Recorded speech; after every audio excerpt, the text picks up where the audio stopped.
What's up? Welcome in. You made it Friday Junior, and maybe this is Friday Junior for your week off next week. We hope it is. Maybe it's a short week like most people have. Those of you that are going to be out grinding and working on the Thanksgiving holiday, and bless your heart if you're one of those people working on Black Friday, because we are not, and we will be comfortable in front of a couch full of football in what's going to be a crazy weekend. But we got to get to next week first, and that starts with today. Plenty of stuff to talk about. Lunchtime Live. Feel free to comment along if you're watching along. Follow us on all of our social channels at Mike Arana Show everywhere, but Snapchat, because Snapchat sucks, and we're not 12. We've got some things in the hopper today. How are you, my main man, TJ? I'm probably doing better than Stuart Skinner is today. Oh, and it's almost like you knew right off of the top that we were going into some headlines, which would involve one of the weirdest stats I've heard in a long time about said Edmonton Oilers. And I had to read this twice. And then I had to do a little digging, and this will blow your friggin' mind. Last night, the Oilers, they get blasted, giving up a touchdown to the Capitals 7-4, and it marks the 11th straight game that the Oilers have not won in regulation. Like, you don't associate a team with Hockey McJesus to have a streak like that.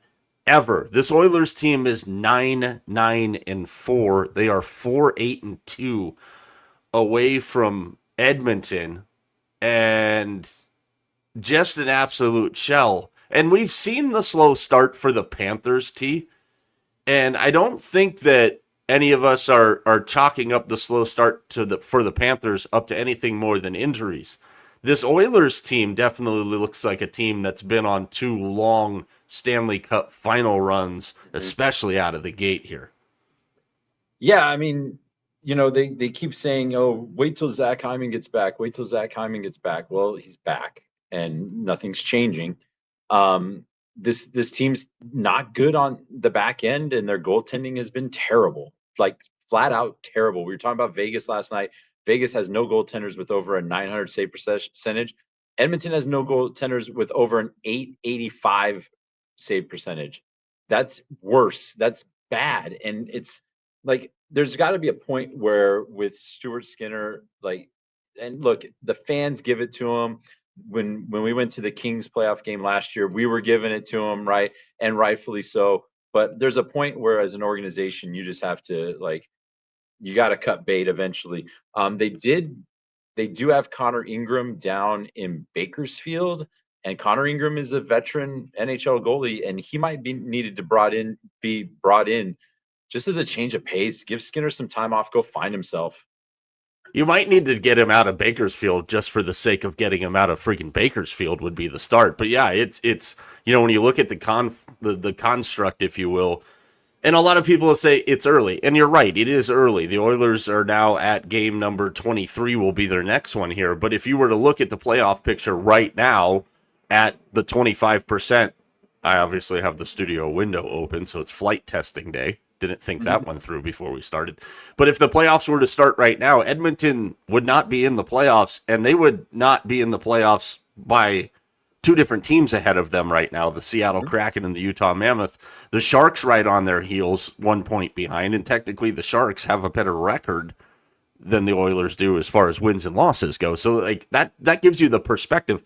Obviously, the Pacific Division, we've talked about it a lot. Anaheim right out of the gates, 27 points, playing friggin' great. I bet you're not complaining about Joel Quenneville now in Anaheim, are you? The Knights still, despite their struggles, they're in second in the Pacific, and then the Kings. You're going to talk about a fun game tonight on the ice on a random Thursday with some other things going on. Kings and Sharks from the tank in San Jose. That should be a fun one tonight. Fun one. Kempe and Celebrini, obviously, your two leading point people in that matchup there, and LA is kind of an interesting team too. This Pacific Division, T, we knew the Sharks would be fun. We thought they'd be a little bit better. They couldn't be much worse.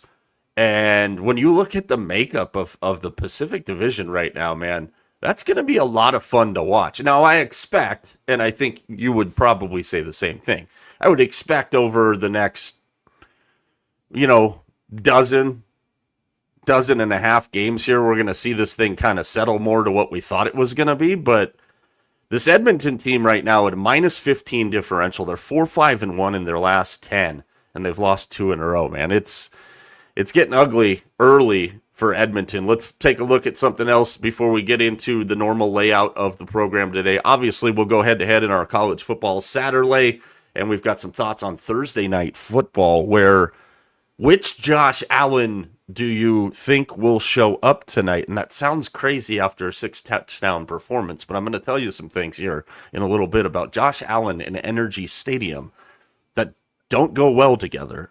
Interesting article on ESPN.com today, and we're not going to go full into this. This will be one of those things we probably circle back to on Tuesday, but Bill Barnwell from ESPN wrote an article, and it point blank from the title, is Nick Sirianni the most scrutinized coach in the NFL? And of course, because it's my boy, Nicky Sirianni, I'm going to read the article. And Barnwell did a really good job. And if you have time and you're a fan of football, I recommend checking this out. He breaks it down to Sirianni's Hall of Fame track. And when I saw that, I'm like, okay, like, let's pump the brakes here. But of course, as Bill Barnwell usually does, through 4 full years, here are the neighborhoods in which Nick Sirianni resides. And I think because he is such a polarizing figure, people don't really put this together. But in 4 full years, coaches with 3 or more playoff appearances, 2 Super Bowl appearances in their first 4 years. Joe Gibbs, Mike Tomlin, Nick Sirianni. Coaches with 3 or more playoff appearances and 1 Super Bowl win in their first 4 years. Joe Gibbs, Mike Tomlin, Bill Parcells, Doug Peterson, George Seifert, Barry Switzer, and Nick Sirianni. And I think, T, because he is so polarizing, and there's so much more good stuff in this article, I highly recommend checking it out. He breaks it down to, like, argument number 1, it's all because of Howie Roseman, about the fact that anyone can win with that much talent, kind of like the Kyle Shanahan, Brock Purdy theory. It's the other coaches. The last one here, we're not sure what he really does here because he wasn't even the play caller in Indy before he came over, hasn't been the play caller in Philadelphia since year 1. Are we not giving Nick Sirianni credit for being as good of a coach as he is here? Well, we got to remember what a head coach's job is. A head coach's job is to get the right people around him to make his job easier. He's a manager of managers. That's what a head coach does. And sometimes the head coach has to take control, like we saw Campbell did last week with starting with making the play calls.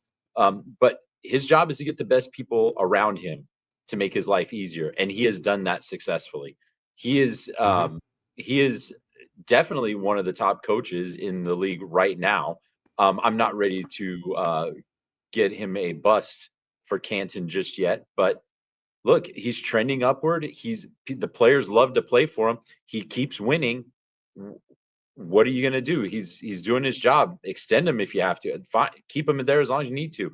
That's great company that he's with, that you mentioned, with Tomlin and Gibbs and Parcells. Those are Hall of Fame guys. Mm-hmm. Yeah, it'll be interesting to see how it plays out. Obviously, this Eagles team, there's a lot of us are waiting for the other shoe to drop right now because it seemingly, and this is like a yearly thing with the Eagles, and A.J. Brown obviously at the forefront of it right now. But, you know, now that we're hearing today that there's rumblings with people within the organization not happy with Jalen Hurts and his play. Last time I checked, it's all about the column on the left being greater than the column on the right. And right now, the NFC playoff picture goes directly through the link, which is not easy for anybody. But I think especially with Roseman and Sirianni, we've got a thing here. And you look around the league at the other successful tandems. You know, a lot of the wannabe 49er fans want Kyle Shanahan fired every year. I'm going to tell you right now, Kyle Shanahan has an open ticket to being the longest tenured 49er head coach and, you know, might make a run at the winningest coach in 49er history. Him and John Lynch together work well together. Roseman and Sirianni work very well together. And you can go around the league and see the successful pairs, and you can go around the league and see the unsuccessful pairs. You know, we're going to see We're going to see a couple of them tonight with Bean and McDermott, and with Casario and D'Amico Ryans. Like, the teams that are continually having success on a repeated basis, you see where the core is there. So plenty of stuff to keep an eye on there. Time to get into some college football. As always on the show, the Satur-Lay head-to-head. 5-3 for me, 3-5 for T.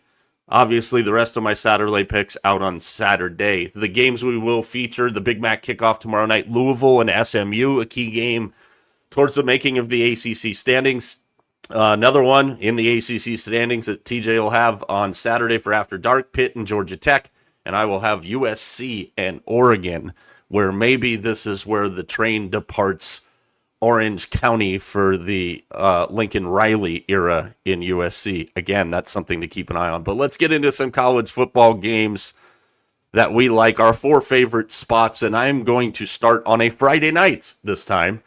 And I'm going to start in Las Vegas, where Hawaii leaves the island to take on Dan Mullen's UNLV running Rebels. And, you know, I am a sicko.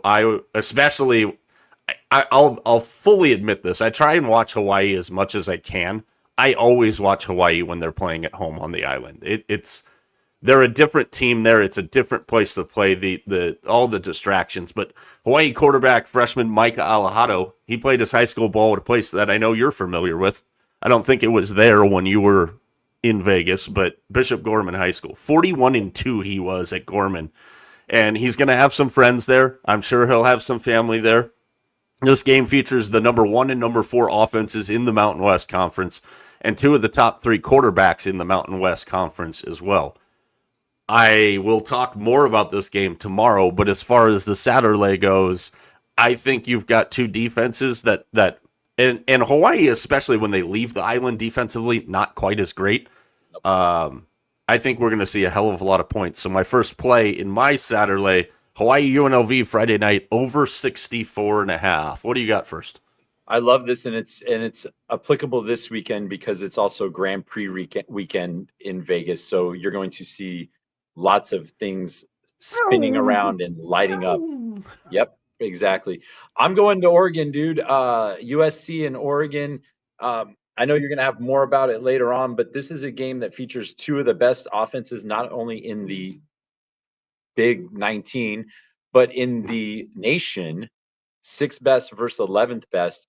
Oregon has a great defense.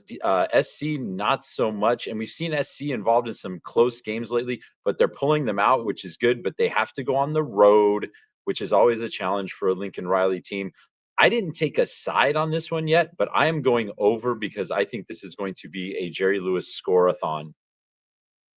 Oh, yeah, absolutely. I think there's no doubt about it there. My next one, I don't know why. I'm just kind of feeling this one more than there's a statistical analysis for this one. Penn State and Nebraska. And this is the game that we are on opposite sides of. This Penn State team, if you look at their last 4 games, they pounded Michigan State last week. You know, it's Michigan State. I get it. Indiana, they lost by 3. That was a crazy finish to that game. They got blasted by Ohio State. They lost by 1 to Iowa.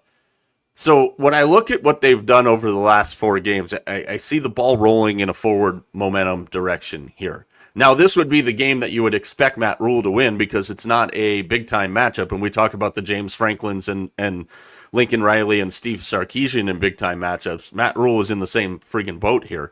I saw today that Dylan Raiola, the quarterback for Nebraska, his brother has decommitted from Nebraska. Interesting kind of take there at maybe the future of Nebraska. But this Penn State team, I don't know, man. It seems like they've got a little bit of freedom. They've got a little bit of flow.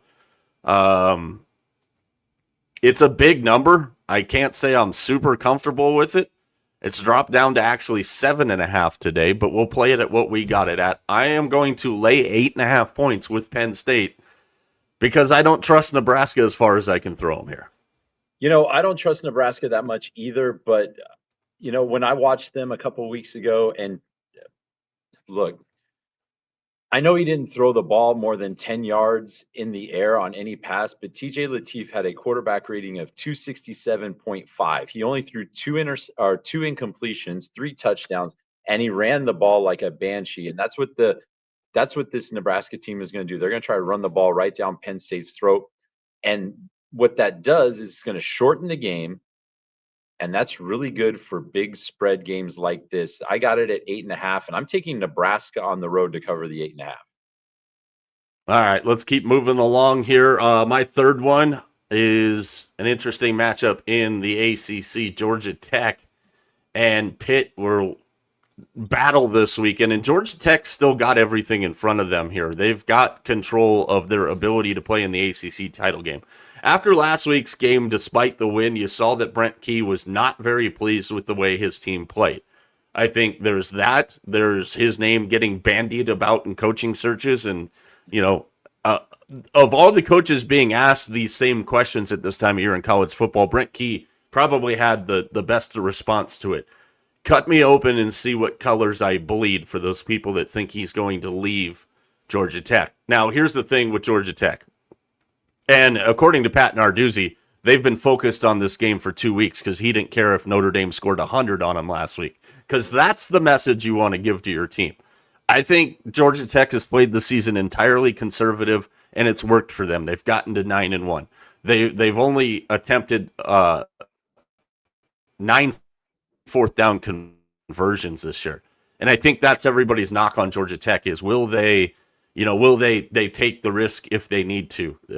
They're not great in the red zone because they get super conservative. And against a team like Pitt, that could cost you. That being said, I think Brent Key sees the opportunity that's wide open in front of them. I also think Brent Key sees it as an FU to everybody, as I'm staying. This is my school. This is my alma mater.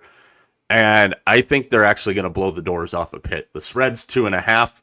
I'm going to take Georgia Tech because I think the objective is at hand and in front of them here, and it is a home game for them at Bobby Dodd. They're obviously going to have a chance to make a huge statement when they get Georgia here in a couple weeks.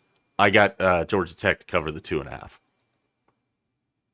I will keep that in my pocket until Saturday. But I'm going to Victory Valley again for my third one.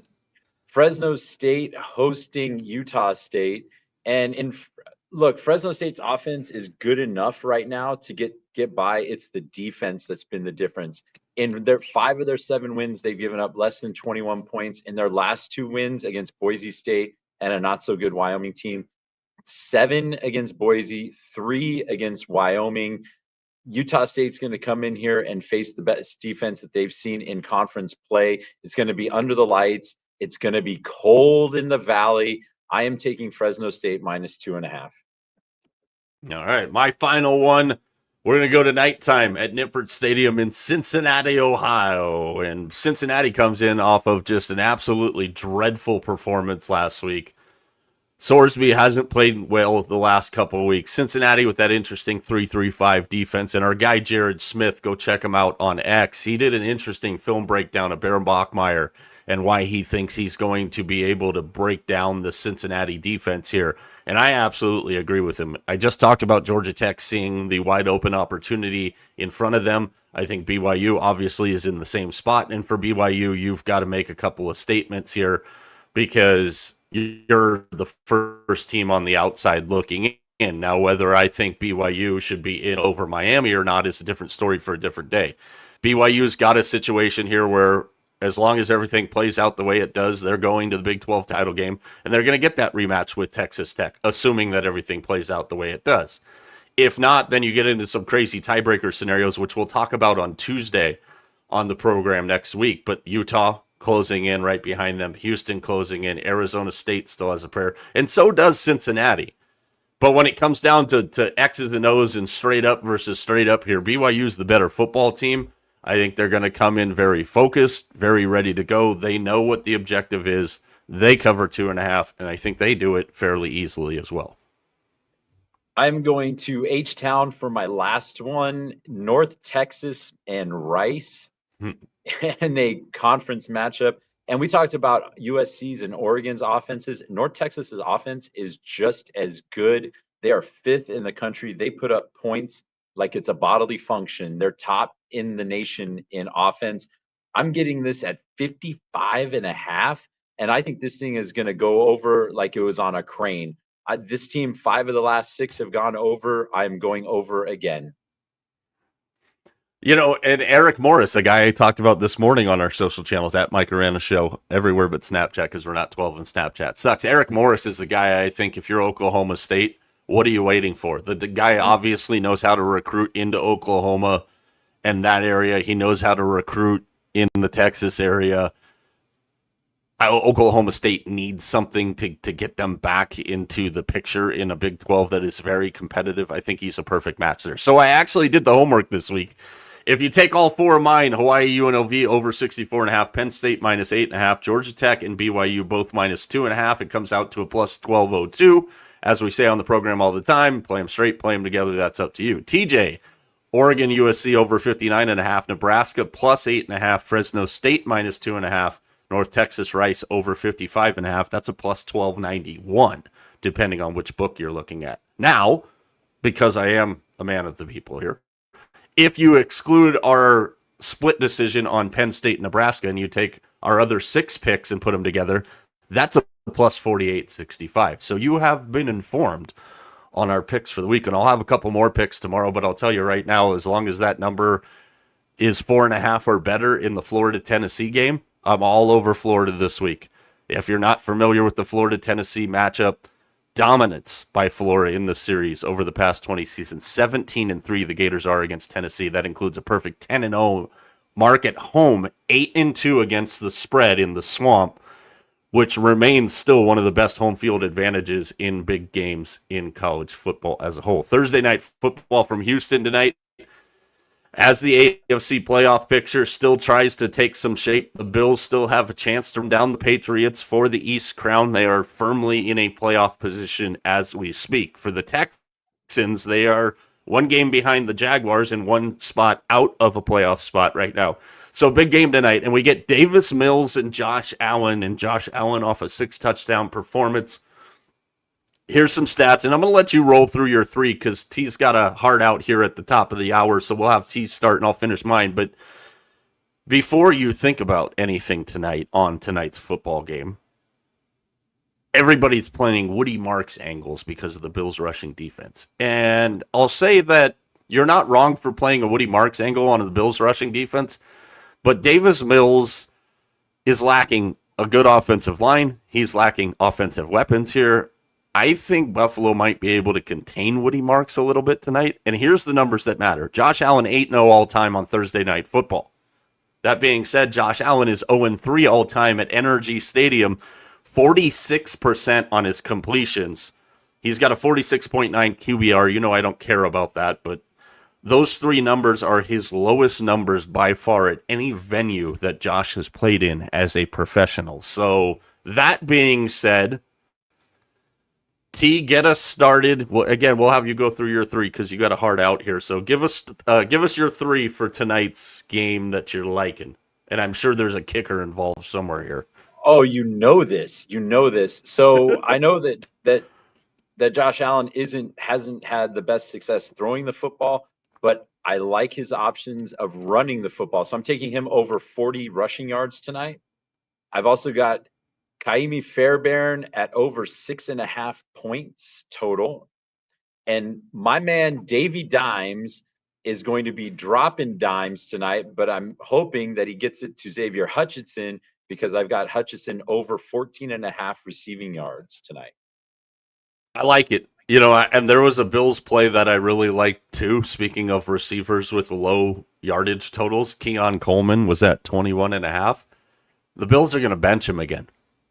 And we talked about the situation with the Bills receivers, and right now the biggest concern, they have some defensive concerns, obviously. The biggest concern is, can anybody not named Kincaid make plays down the field? And for the Bills, it's when 17-4 are doing things in the offense, the Bills look great. When they need that play down the field, if they can't get the ball to Dalton Kincaid, because he's the only one that can create space down there, they're having issues. Like, that's why I lean a little bit towards the under on Khalil Shakir tonight. I'll give my 3 picks here in just a second. Final word for you before you duck out. TJ will be with us on Tuesday next week, our only show of Thanksgiving week, and we've got some fun stuff planned. But final word from you to close out the week, at least in this forum on the program? I would say this. We talked about yesterday how the Panthers and Oilers are playing must-see game on Saturday night. The Oilers are at the Lightning tonight. So this is not getting easier for them as far as winning games in regulation. Calvin Pickard's going to go tonight instead of Skinner. The next two games are going to be huge because this team needs to get right, and they need to get right quickly. Yeah, I absolutely agree with you there. So T will be back, as I said, on Tuesday with us. He's going to disappear right now. I'll run you through some Thursday night plays. T, we appreciate you. We love you. Deuces. All right. Happy lunchtime. All right, man. Thursday night football, you got T's plays there. Josh Allen over 40 rushing yards. Kaimi Fairbairn over 6.5 points. Mac is the uniform aficionado on this program. T is the kicker point aficionado. We all have our vices, our weird fetishes. We know during dollar dingers, T goes to catcher home runs a lot. I like quarterback rushing attempts a lot. We all have our things, man. Whatever works for you. As far as how I'm going to play Thursday night football, again, I was looking to see if the Bills would emphasize a guy like Keon Coleman tonight, and I guess they are emphasizing him because he's going to be on the bench. That's a weird thing, and if Buffalo's going to try and build something for the long haul here with one of the best, if not the best, depending on who you talk to, quarterback in the game right now in Josh Allen, they've got to get a wide receiver in there. They've got to get a legit number one. I like Khalil Shakir. I like Keon Coleman. I love the Knox-Kincaid combo. I think James Cook is one of the more underrated running backs in the entire league. They absolutely have to get a number one wide receiver in there. Because I think the pieces you have in Buffalo in Coleman and Shakir, your Abe Davis and insert the rest of the guys here. Ty Johnson's another guy that does a lot of good things for him. If you were to put a number one receiver on the Bills, I think it would be zero questions asked. The Bills would hands down be the odds-on favorite, even with the defensive issues that they have. It's will they actually do it is the question. So how am I going to play tonight's game? I'm going to play the total under 43.5. D'Amico Ryans at home. Thursday night football, short week, big matchup. Got to get the win here. We're past the point in the season of nobody's still figuring stuff out. We're in this. And for Houston, it'll be a little different with Davis Mills again under center until CJ Stroud comes back. But we talk about this all the time, and we had a good little debate, especially T and Mac last night, about what's going on in the college football world. In the NFL situation, it's the same thing. We're in that point now where it's go time. It is absolutely go time tonight. And I love that setup. I think we're going to get a really, really good football game tonight. And Thursday night football as a whole this year has been really, really good. We've had our stinkers, and that's going to happen on these primetime games. You never get everything right. I mean, there's primetime games coming up on this schedule here that at the beginning of the year, sure, they look great on paper, but they're not. Broncos Commanders is a perfect example next weekend. Sunday night football. That game could have been flexed out of there. Obviously, at the beginning of the year, you're going Bo Nix, Jaden Daniels, the Commanders off of a big run last year. The Broncos went to the playoffs. You're never going to get these right. I think tonight we've got a hell of a football game in store for us. Billy V checking in. This is another good point. We're talking about the Bills piecing things together. Tyrell Shavers. It's another guy I like on certain things tonight. But again, when we get to it, Buffalo's got to do what they got to do with what they have this year. This team absolutely has to get a number one wide receiver in there. So I'm playing the game under 43.5. D'Amico Ryans at home. Games typically lean towards the under there. Thursday night football typically lean towards the under there. You've got Houston's defense, which especially at home is really, really good. So under 43.5. Again, I was going to play a Keon Coleman angle. That's useless at this point. So I'm going to play it safe with my other two. Josh Allen for a touchdown and Nico Collins for a touchdown. Nico Collins' numbers with Davis Mills have been pretty solid. And again, there's no doubt about it that he is the top target there. And Nico Collins, for me, we talk about Justin Jefferson. We talk about Jamar Chase. We talk about CeeDee Lamb and the other great receivers. Nico Collins is right up there. And if Houston can fix their offensive line going forward, the combination of C.J. Stroud and Nico Collins is a dangerous combination. So I'm going to play Collins for a touchdown tonight. I'm going to play Allen for a touchdown tonight. I'm playing the game under 43.5. Other news when it pertains to the Texans, Joe Mixon, not expected to return this season because of his foot injury. So the Texans are going to go forward as constructed without Joe Mixon. I think we're going to get a really, really, really good game tonight. I really do. I hope so. Because when you get the weekend started with a good Thursday night football game, that's awesome.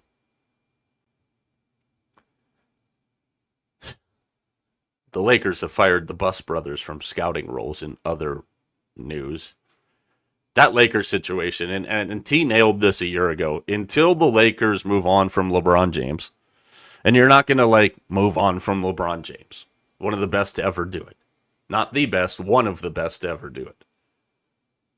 You're never going to just, hey, LeBron, we're going to go in a different direction. You don't make that kind of move. I've said this and I will say it again. I think if LeBron were to leave the Lakers, he ends up playing with Steph Curry and Draymond Green with the Warriors. Does that take moving mountains and prospects and picks and making numbers work? Yeah, it does. It is a slim to none possibility. But that Lakers situation is probably not going to be, you're not going to know what the future of the Lakers is until they move on from LeBron. And that's something that TJ has been saying for the last couple of years. I'll have some thoughts tomorrow on the baseball situation right now. The new media deal, it's got some real interesting quirks to it and something I really don't like about it. Some stuff going on as far as the union firing back on Rob Manfred's defense of a rogue agent, Jim Murray. That's a story to keep an eye on here, especially as we transition into a new media deal. Also, this thing with Jalen Hurts, and now there's people within the organization frustrated with his play. I get it. Your franchise quarterback is always going to get that attention. Your franchise quarterback is always going to be the guy that gets the blame and the guy that gets the credit. And we've seen this before with the Eagles. And I think something to keep an eye on with the Eagles situation here is twofold. Because we saw a couple years ago the Eagles came out like gangbusters at the beginning of the year. Were dominating, just cruising, and then down the stretch they completely fell on their face and the whole thing imploded. Then they come back the next year and win the Super Bowl. They're 8-2. They're the top team in the NFC. 7-1 in the conference, 2-1 in the division, 4-1 at home, 4-1 away.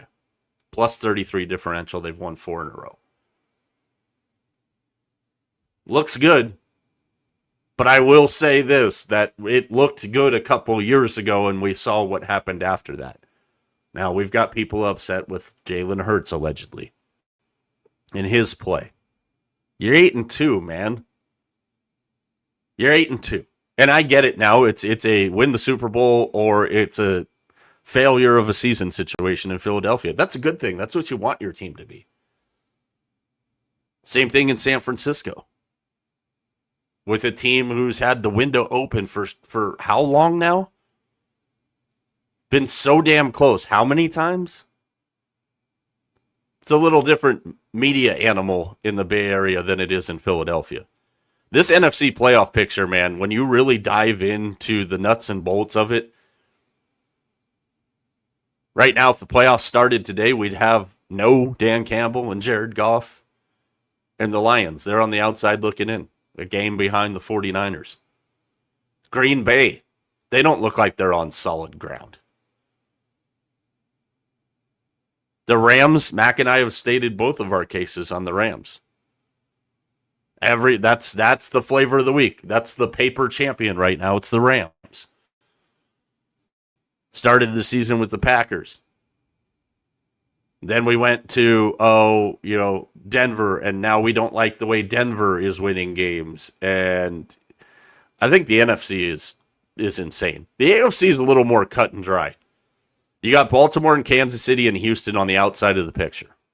Everybody else in the AFC is done. I know there's scenarios that could turn this thing on its head, but let's be honest with the situation here. And Jacksonville's in Arizona this week. So you've got Houston playing tonight. If they win, they pull even with Jacksonville as far as wins and losses go, or wins go. It's going to be really interesting to see how the bottom side of the AFC shakes itself out. Jacksonville already with a split with Houston. So now we get into, when we look at tiebreakers, we look at division records, we look at conference records. Both Jacksonville and Houston 4-2 in the conference. So tonight for Houston, it's a conference game. Jacksonville, not a conference game. I think Jacksonville might have to keep their eye on the prize this weekend. I think this game for Jacksonville, because they have been so kind of skittish this year, I think this game against the Cardinals is a little more dangerous than it would appear on paper. Especially if Jacoby freaking Brissett throws for 400-something yards. This is freaking mind-blowing, and I'll leave you on this. And it shows you the parity in the NFL this season. This is another mind-blowing stat. Lowest career interception percentage of all time. I'll go from 12 to 1 here. Derek Carr, Russell Wilson, Jalen Hurts, Lamar Jackson, Joe Burrow, Colin Kaepernick, Patrick Mahomes, Tom Brady, Tyrod Taylor, Justin Herbert, Aaron Rodgers. You know who's first on that list at 1.3%? Jacoby Brissett. Well, he hasn't thrown as many passes as those guys. For a career backup, Jacoby Brissett has thrown a lot of passes. It's friggin' unbelievable. This is the one that'll blow your mind here. And if this doesn't tell you the story, and you've heard us say this a couple times, how the NFL, everybody's just kind of been mid. Nobody's really separating themselves. You could look at the Eagles, the Broncos, the Patriots, the Colts. 4 teams just off the top of my head right there. And you can very much find a flaw in all 4 of them. But they're 4 of the top teams in the league. The 4 quarterbacks with the highest passing total for the season this year. Number 4, Bryce Young, 448 yards. Number 3, Russell Wilson, 450 yards. Bryce won his game. Russell lost his game. Jacoby Brissett, 452 on the Niners last week. I'm telling you right now, the Niners' only way to win the Super Bowl this year is they're going to have to outscore people. And they very well could do that. Number 1, most passing yards in a game this year, Joe Flacco, 470. So your 4 highest total passing yard games this year, Joe Flacco, Jacoby Brissett, Russell Wilson, and Bryce Young. Another thing, if you're into live betting, I'll tell you this now for Monday Night Football, Niners and Panthers. The Carolina Panthers are 6-0 this season when they win the coin toss. They are 0-5 when they don't. You say it's just a fluke. Well, think about it. When they get to make the choice of getting the ball or deferring, they're undefeated. I think Monday night's going to be a really good game, too.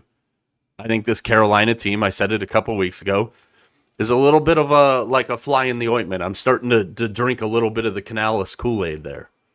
Rico Dowdle has been fantastic for them. Teteroa McMillan should be the offensive rookie of the year, I think.